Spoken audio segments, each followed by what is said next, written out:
O primeiro passo. Deixai minha palavra tornar-se viva em vós, pois unicamente isto pode vos trazer aquele proveito de que precisais para que vosso espírito possa elevar-se às alturas luminosas dos eternos jardins de Deus. Não adianta nada saber da palavra.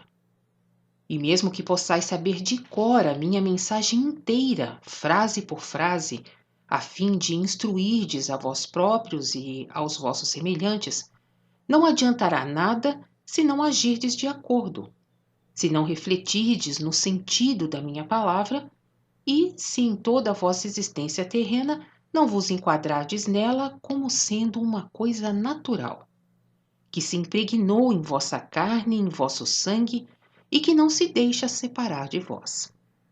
Somente assim podereis aurir os valores eternos de minha mensagem e o que ela contém para vós. Por suas obras deveis reconhecê-los. Estas palavras de Cristo destinam-se, antes de mais nada, a todos os leitores da minha mensagem. Por suas obras, quer dizer por sua atuação, isto é, seus pensamentos, seus atos no cotidiano da existência terrena. Como ato se compreende também o vosso modo de falar, e não apenas o vosso modo de agir, pois o falar é uma ação, que até agora tendes subestimado nos seus efeitos. A isso pertencem até mesmo os pensamentos. Os seres humanos estão acostumados a dizer que os pensamentos não pagam taxas. Com isso querem significar que não podem ser chamados a prestar contas terrenamente sobre pensamentos, porque estes se acham num degrau que as mãos do ser humano não alcançam. É por isso que muitas vezes brincam da maneira mais leviana com os pensamentos, ou melhor dito, brincam em pensamento. Trata-se não raro, infelizmente, de brinquedo muito perigoso, na leviana suposição de que disso poderão sair indenes. Enganam-se nisso, todavia, pois também os pensamentos pertencem à matéria grosseira, e também em todas as circunstâncias, nela mesma, devem ser antes remidos, para que um espírito se torne apto a subir livremente assim que desfaça a ligação com o corpo terreno. Procurai, portanto, vibrar constantemente já com os vossos pensamentos no sentido de minha mensagem, de modo a só quererdes o que é nobre, não descendo a baixezas, apenas porque imaginais que ninguém pode ver ou ouvir. Pensamentos, palavras e atos exteriores pertencem todos eles ao reino da matéria grosseira desta criação. Os pensamentos agem na parte fina da matéria grosseira, as palavras na média, e os atos exteriores se formam na mais grosseira, isto é, na mais espessa matéria grosseira. Todas essas três maneiras de vossa atuação são materialmente grosseiras. Mas as formas de todas três estão estreitamente ligadas umas às outras, e seus efeitos se entrelaçam.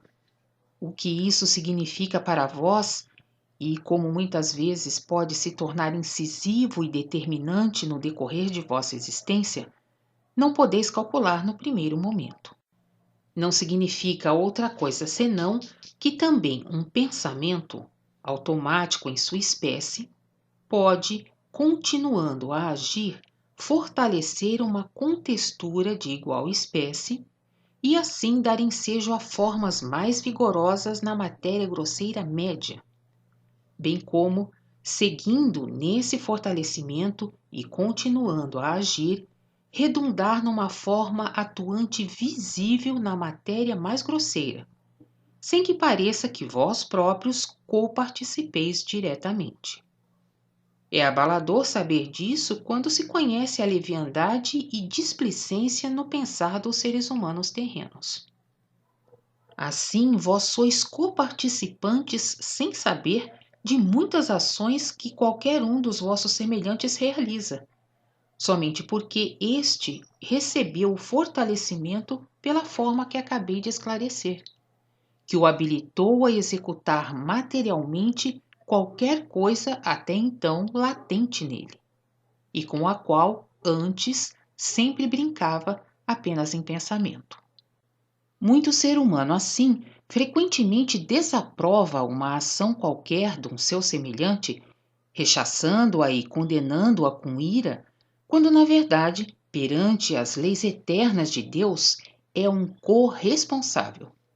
Sim, pode tratar-se de uma pessoa completamente desconhecida, e também de uma ação que ele, por si só, jamais teria levado a efeito na matéria mais grosseira.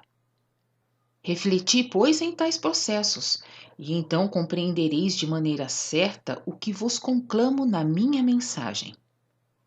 Conservai puro o foco de vossos pensamentos.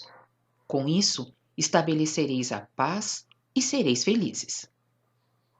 Quando vos tiverdes fortalecido bastante com a vossa própria purificação, então acontecerão na terra menos crimes do que até agora, e dos quais muitos de vós fostes cúmplices inconscientemente. A data e o local de tais atos, de que podeis ser cúmplices, não desempenham papel algum. Mesmo se o fato tenha ocorrido no extremo oposto da terra ao lugar onde vós vos encontrais, em lugares onde nunca pusestes os pés e de cuja existência nem tendes conhecimento. Através de vossas leviandades no pensar, chegam reforços lá, onde descobrem espécies iguais, independentemente de distâncias, países e nações. Podem, assim, pensamentos de ódio e de inveja, com o decorrer do tempo, arremessar-se sobre pessoas individualmente, grupos ou povos inteiros, nos quais encontram espécie igual, forçando-os a ações as quais, nas formas em que se desencadeiam, são muito diversas das que primeiramente surgiram em vossas leviandades no pensar. Os efeitos, então, podem mostrar como o executante intuiu no momento do ato. Deste modo, podeis ter contribuído para a execução de ações em cujo horror jamais tinhas pensado na realidade. E, no entanto, permaneceis ligados a elas, e uma parte do efeito retroativo tem de sobrecarregar vosso espírito, pendendo nele como peso quando se desligar do corpo. Entretanto, também pode dar-se o contrário. Podeis contribuir também, e mais fortemente ainda, para a paz e a bem-aventurança da humanidade. Podeis, mediante pensamentos puros e alegres, coparticipar das obras que, através de vós, são realizadas por pessoas mesmo distantes. Eis, logicamente, por que motivo aflui sobre vós também a bênção, sem que saibais a razão de a receberdes. Se pudesseis ver, uma só vez que fosse, como para cada pensamento individual por vós nutrido, se cumpre sem cessar a inflexível justiça da sacrossanta vontade de Deus nas leis automáticas da criação, esforçar-vos-íeis com toda a energia para conseguir pureza em vosso pensar. Só assim vos transformareis naqueles seres humanos que o Criador magnanimamente deseja conduzir em sua obra para o saber, concedendo-lhes a eternidade, transformando-os em auxiliares na criação, dignos de receber as altas graças destinadas aos espíritos humanos, a fim de, agradecidos e jubilosos, retransmiti-las, transformando-as àquelas criaturas que somente nessa transformação, através dos seres humanos, são capazes de assimilá-las, e que dessas graças hoje criminosamente estão isoladas através da decadência do espírito humano, quando já em tempos de vibração melhor e mais pura da humanidade puderam formar-se. Com isso, porém, tereis encandecido e vivificado para vós na terra somente uma sentença da minha mensagem. É para vós o mais difícil, mas depois deixará mais fácil tudo o mais, cujo cumprimento fará surgir milagre sobre milagre, terrenamente visível e palpável diante de vós. Quando houverdes vencido a vós próprios nesse sentido, então há no caminho outra vez um perigo, que resulta da torção do pensamento humano. Conhecereis nisso um poder que tendereis de muito bom grado a comprimir em determinadas formas para servir a este ou aquele fim especial composto de desejos egoísticos. Disso eu hoje já quero advertir-vos, pois o perigo poderá tragar-vos e nele teríeis de sucumbir, mesmo que já tivesseis tomado o caminho certo.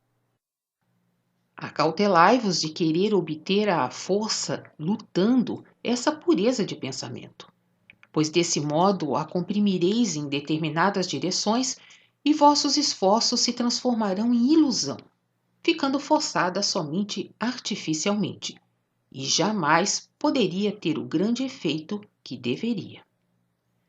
Vossos esforços tornar-se-iam nocivos em lugar de úteis, por lhes faltar a autenticidade da livre intuição. Isso, mais uma vez, seria um efeito da vontade do vosso raciocínio, nunca, porém, o trabalho do vosso espírito. Advirto-vos disso.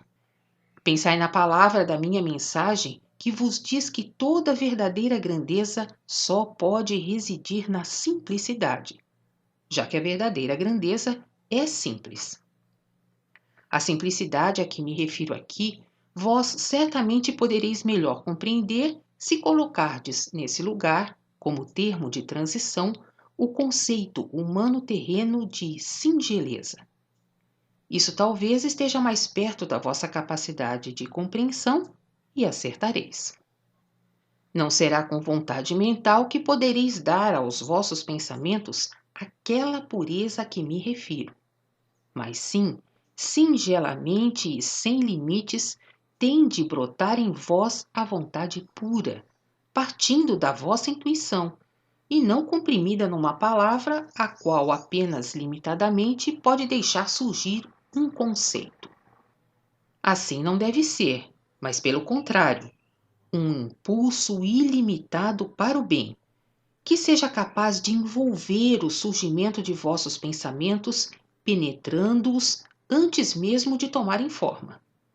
Isso é o certo e do que necessitais. Não é difícil, é mesmo mais fácil do que outras tentativas.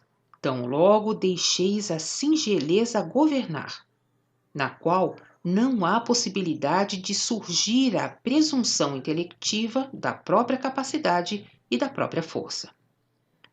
Esvaziai-vos de pensamentos e deixai irromper livremente em vós o impulso para as coisas nobres e boas, e tereis então aquela base para o pensar, que promana da vontade do vosso espírito, e o que surgir daí podeis deixar com toda a calma ser executado na matéria grosseira mais densa pelo trabalho mental. Assim, nunca poderá se formar algo errado. Atirai para longe de vós aflições oriundas de pensamentos, confiando tão só em vosso espírito, que abrirá para si o caminho certo, caso vós próprios não o amuralhardes. Tornai-vos livres em espírito, outra coisa não quer dizer, senão deixai em vós o espírito seguir o seu caminho. Ele nem poderá então fazer outra coisa, a não ser seguir para as alturas, pois por sua própria contextura será atraído com segurança para cima. Até aqui o detivestes, de modo que ele não mais pôde se desenvolver, pois paralisastes com isso seu vibrar ou suas asas. A base para a formação de uma nova humanidade reside nesta única frase que já não podeis nem deveis contornar. Conservai puro o foco dos vossos pensamentos. Por aí é que o ser humano tem de começar. É a sua primeira tarefa que o prepara para aquilo que ele tem de se tornar. Um exemplo para todos os que se esforçam para a luz e a verdade e que querem servir agradecidos ao Criador, através da maneira de todo o seu ser. Quem cumpre isso não precisa mais de quaisquer outras instruções. ele é como deve ser. E desse modo receberá auxílios integrais que o aguardam na criação e ininterruptamente o conduzirão para o alto.